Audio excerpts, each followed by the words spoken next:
Good evening everyone. आज हम discuss करेंगे कुछ questions related to the trigonometry.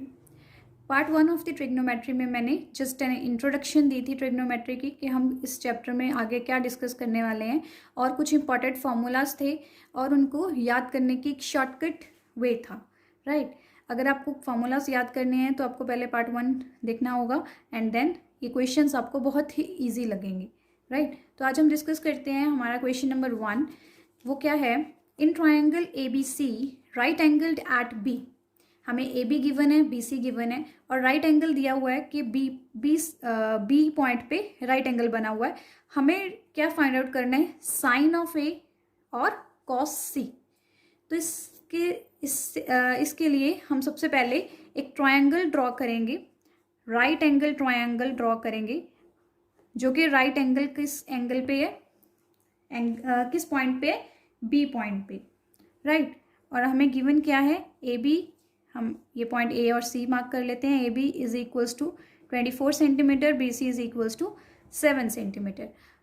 तो सबसे पहले किससे भी साइन ऑफ ए या फिर cos of C find out करने के लिए हमें क्या चाहिए? A C side. तो ए सी को मैं 1 सेंटीमीटर लेट कर लेती हूँ।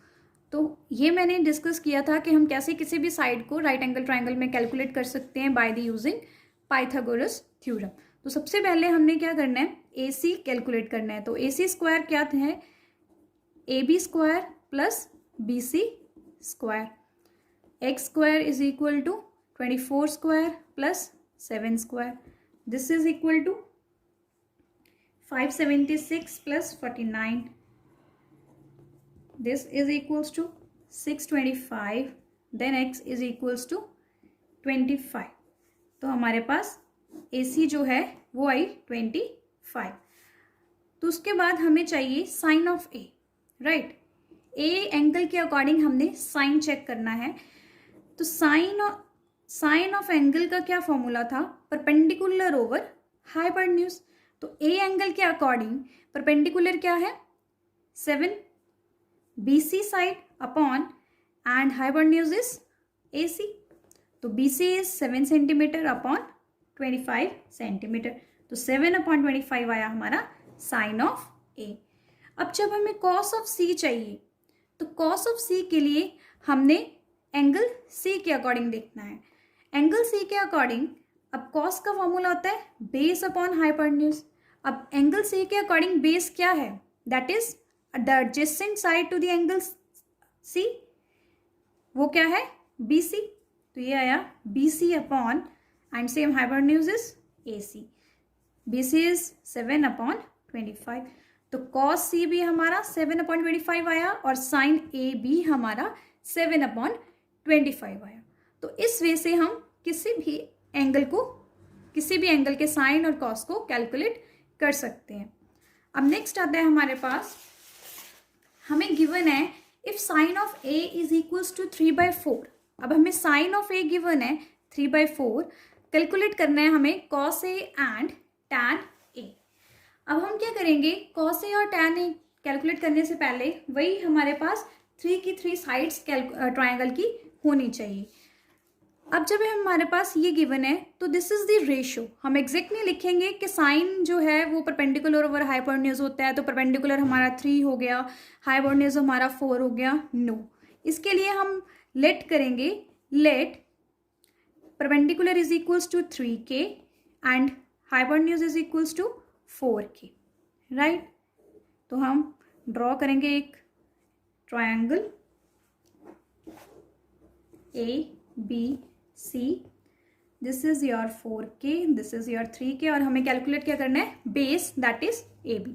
तो base square is equals to hypotenuse square AC square minus BC square.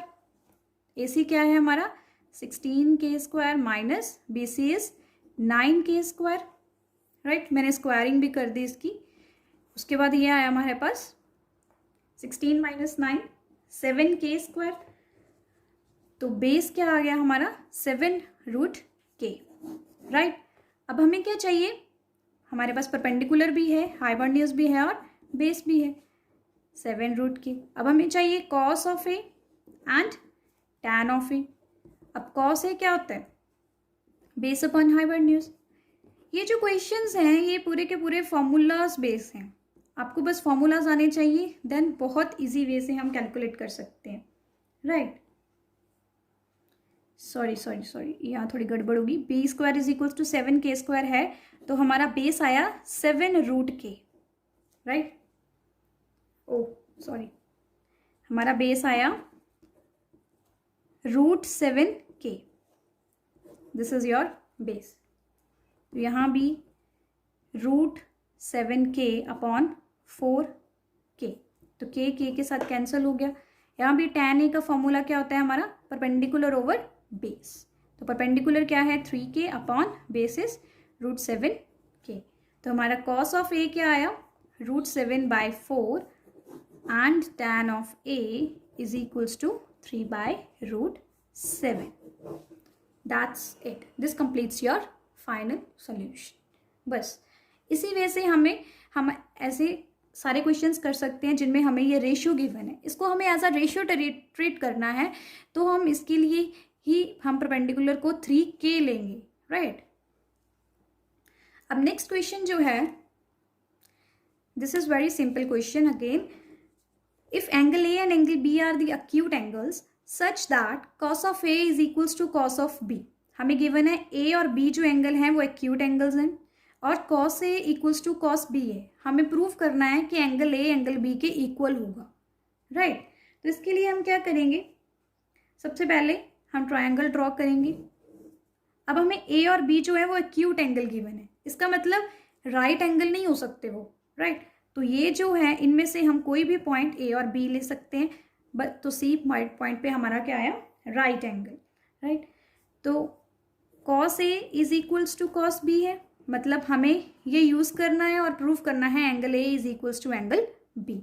उसके लिए cos ए किसके इक्वल है, यहाँ से cos of A is base upon hypotenuse, that is AC upon AB, and cos of B is equals to B के according base is BC upon hypotenuse is AB, right.